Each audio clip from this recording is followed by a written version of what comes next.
This is not a Mustang channel, so don't get it twisted.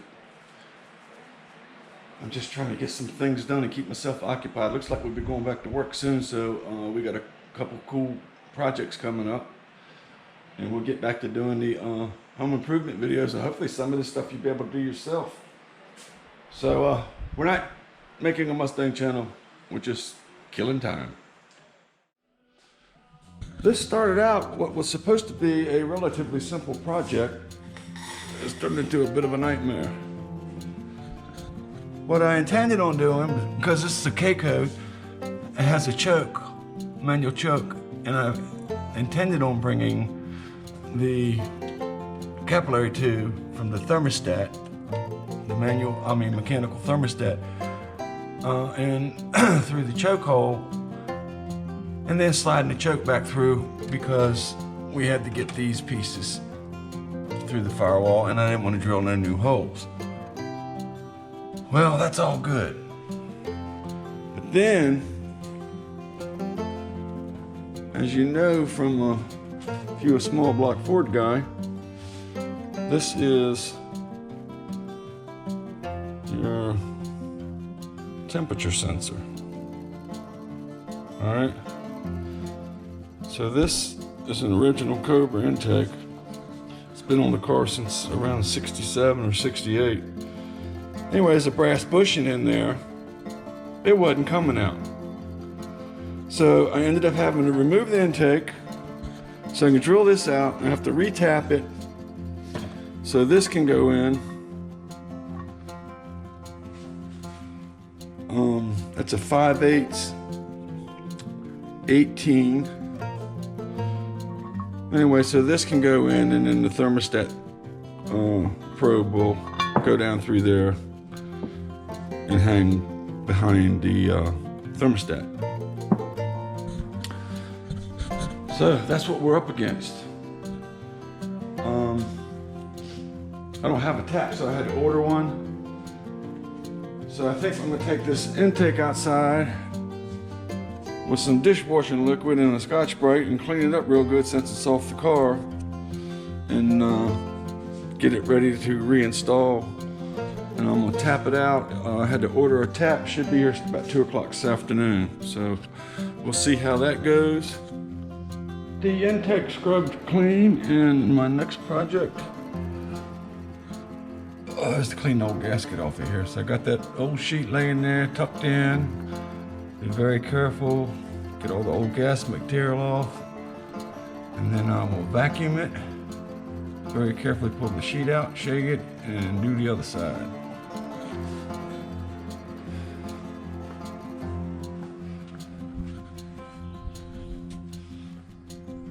There's the intake, all cleaned up. It looks 50-some years old. Then since I had it apart, I put some fresh paint on this water neck. So, it's scrape gasket time. Other thing before you get going on this, I take some paper towels and loosely fill the intakes and water jackets. I'll vacuum them out before I pull the paper towels out and put them on the other side, but you really don't want that stuff falling down in there if you can help it. So, we'll cover this up and get this side next. Halfway through this side, I guess the theory is the more time you spend cleaning it, the more likely you are to have a good seal. So, you can see it looks pretty good so far. Still gotta get the back half. And then wash it down with acetone.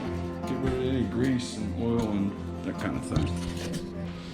What we did was took a 9/16 drill bit, ran it down through the brass fitting, and that obviously didn't take all the fitting away, but we didn't want to mess up, you can see the threads, we didn't want to mess up them original threads. So we dropped the Dremel down in there. Of course, pad on it and just eased it until the brass grommet was gone, and all that was left is pieces of thread, pieces in the thread like that. I don't know if you can see that or not. So it's, and then run the proper size tap down through there.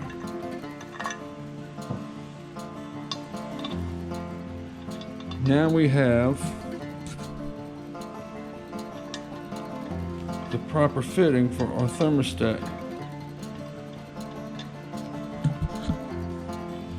And I'm hoping the distributor clears it. It's tight, man.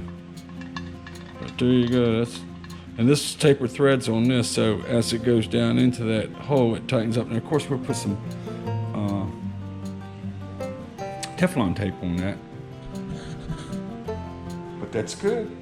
That's an old intake. That thing's 50-some years old. Been on that car since 1967. I sure didn't want to mess it up.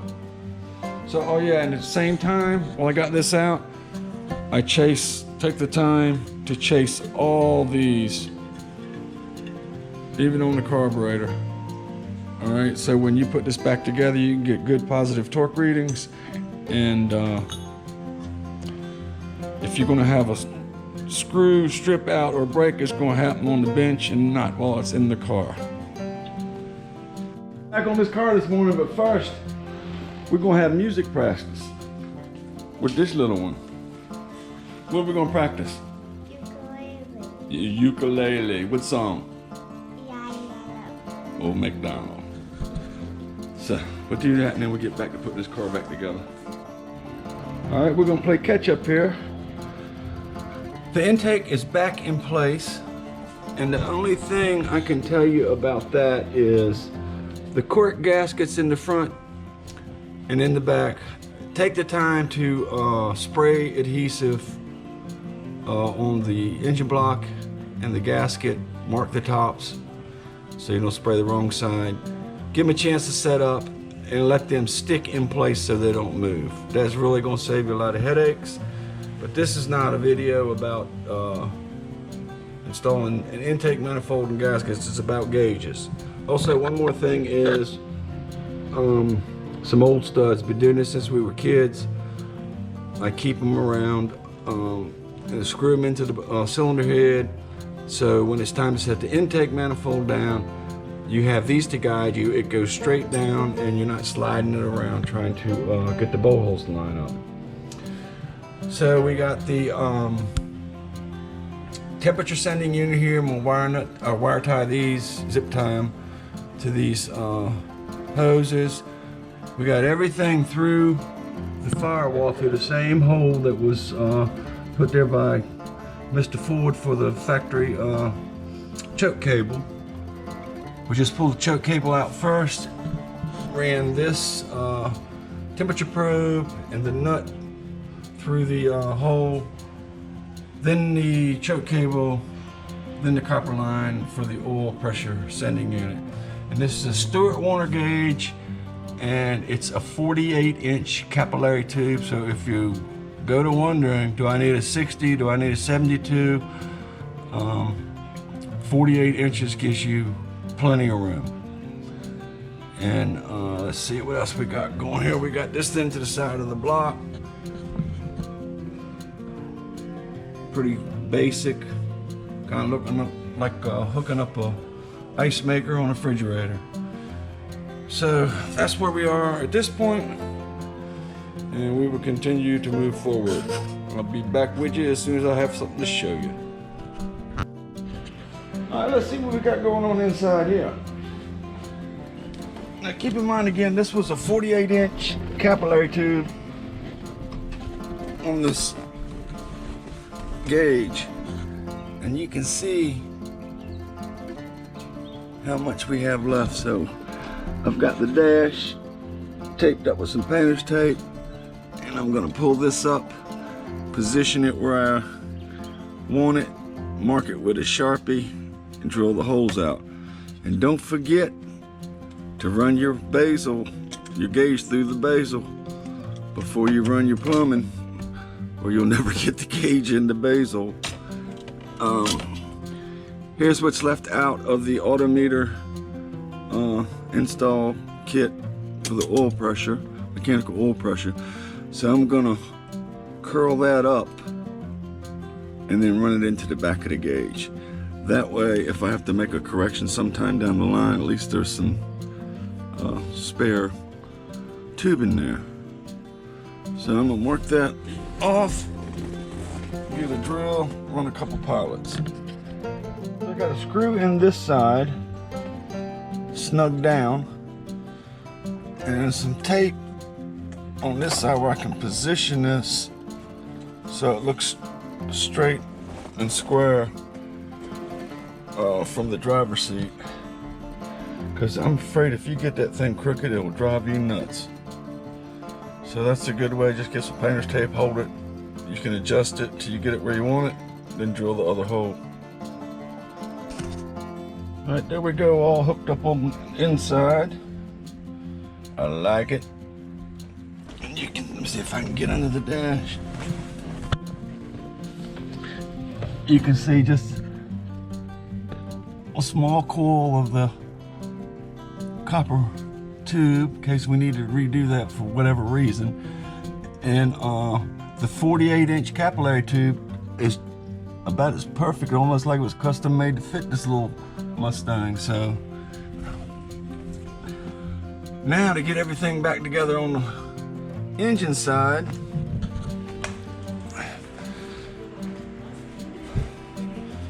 get the distributor back in place, and I'll show you what we got as far as the connections in here. Okay, to hook up the lights, they got these little pigtails, come with the gauge. And what I'm going to do is tap into the ashtray light, because the ashtray light comes on when you pull the headlight switch. Anyway, I'm going to use this clip, does the least amount of damage. Put the wires in one end, your source goes straight through, and then it just, you close it, pinch it with a pair of pliers, and it's a done deal. No tape, no wire nuts, no soldering, no nothing. There you see that's the ashtray light. Out of the top of the ashtray, you see that it comes on when I pull the headlight switch, and it also dims just like the dash lights would do. So that's probably the best way for me to get light to these gauges. It's close, and I will not be interrupting anything that's happening up here in the instrument cluster. Now here you can see how neat and clean that is when it's all together.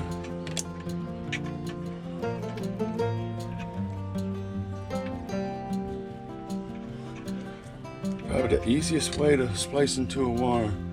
And again, like I say, we're only into the ashtray lights, you know. And there you go.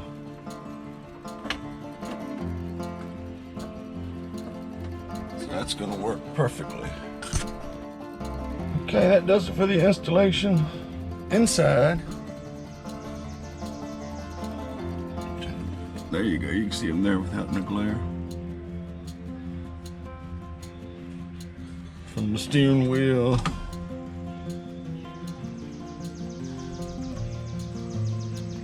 I think I like them. Okay, next on the agenda is we gotta hook the choke cable up, but we gotta get this distributor back in place. So I marked the distributor, the rotor, but I failed to mark the position of the distributor. So I'm gonna have to go pull this plug out, get top dead center on the power stroke, and start from scratch. Big dummy. This is just about ready to start. I'm gonna tidy up a few things, and then we'll give it a go, set the timing, and see how she looks. So what have we learned? We learned that a mechanical temp gauge with a 48-inch capillary tube will work and an early Mustang. You don't need a 60, you don't need a 72, you don't need a 120, 48 will work. The only problem you might have, same thing I did, was trying to get that old brass bushing out. And here you can see the new one installed, and the average person's not even going to know that's not supposed to be there. Secondly, we got the oil pressure line into the side of the block where the sending unit was, and we just came around, followed the wiring harness, and I pulled the choke cable out, put the temperature gauge through first because it had a pretty large nut on it. Then I put the choke cable back, and then I put the 1/8 inch line through for the oil pressure sending unit. And all that is through the same hole as the factory put the choke. And all I did was I cut out the middle of the grommet and then reinstalled the grommet, so none of that is against metal. There's a rubber grommet between each of those pieces and the firewall. So vibration, turn it apart ought not be an issue. So let's see, next we're gonna fire this thing up and see how everything acts. Set the timing, because I didn't pull the distributor out and mark it. But we're a little bit forward, need to retard it just a slight bit. That's not bad for first guess.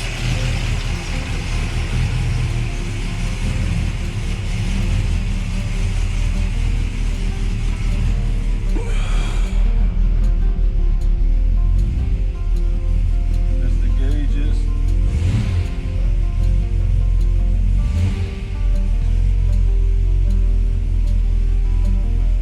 The oil pressure reading a little bit high, but once the motor warms, that should drop down to around 60.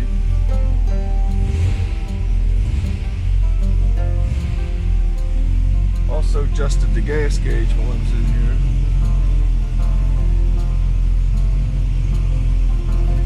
That reads, when I kill the power, it sets right on the E mark. It was going below it, so when I read E, driving down the road, still had a 1/4 tank in it. Thereabouts.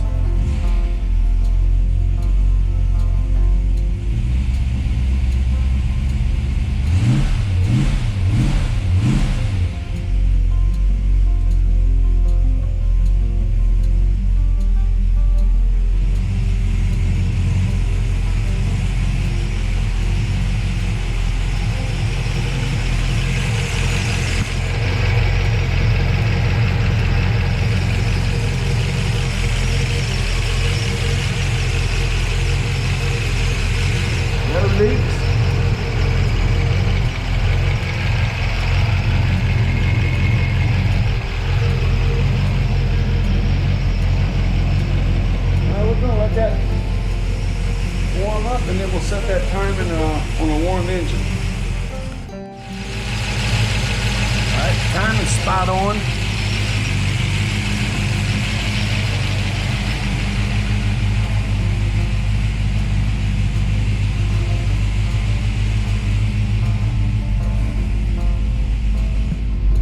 Temperature gauge is creeping up. It's all good.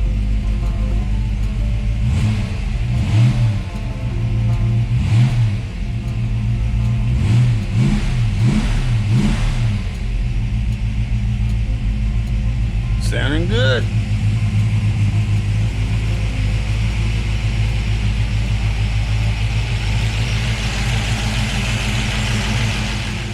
We are on about 175 degrees, so that all looks good.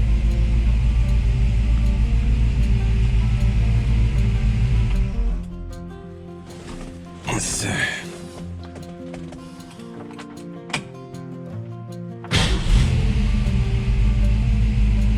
That's the way it's supposed to start.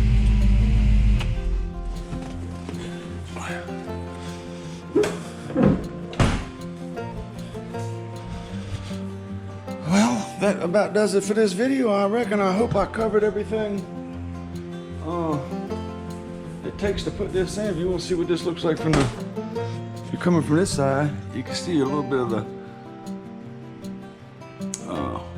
connection in the back of the gauge from here, but that's okay.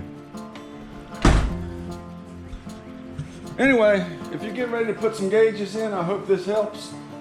I looked everywhere, couldn't find nothing, because I wasn't sure exactly what to order. You're probably gonna need to order, I must already put them away, a little kit, has 4 or 5 different adapters, because chances are the adapter that goes into the manifold for the temperature sending unit is not going to be the one you need. It could be, but chances are it's not. So, but I got that at a local Napa store. Ordered my Stewart Warner Classics from Summit. And like I say, if you're doing an early Mustang, a 4-foot capillary tube will work. All right, that's it for this one. We'll catch you on the next one. We're gonna be doing a bay window real soon. In the kitchen, extend the floor out 2.5 feet, build a roof on it, put some beautiful windows in it. So we've got more kitchen eating area, and so that's gonna be a fun little project. So we'll get started on that soon, and I hope everybody's staying safe. God bless you, and we'll see you on the next one.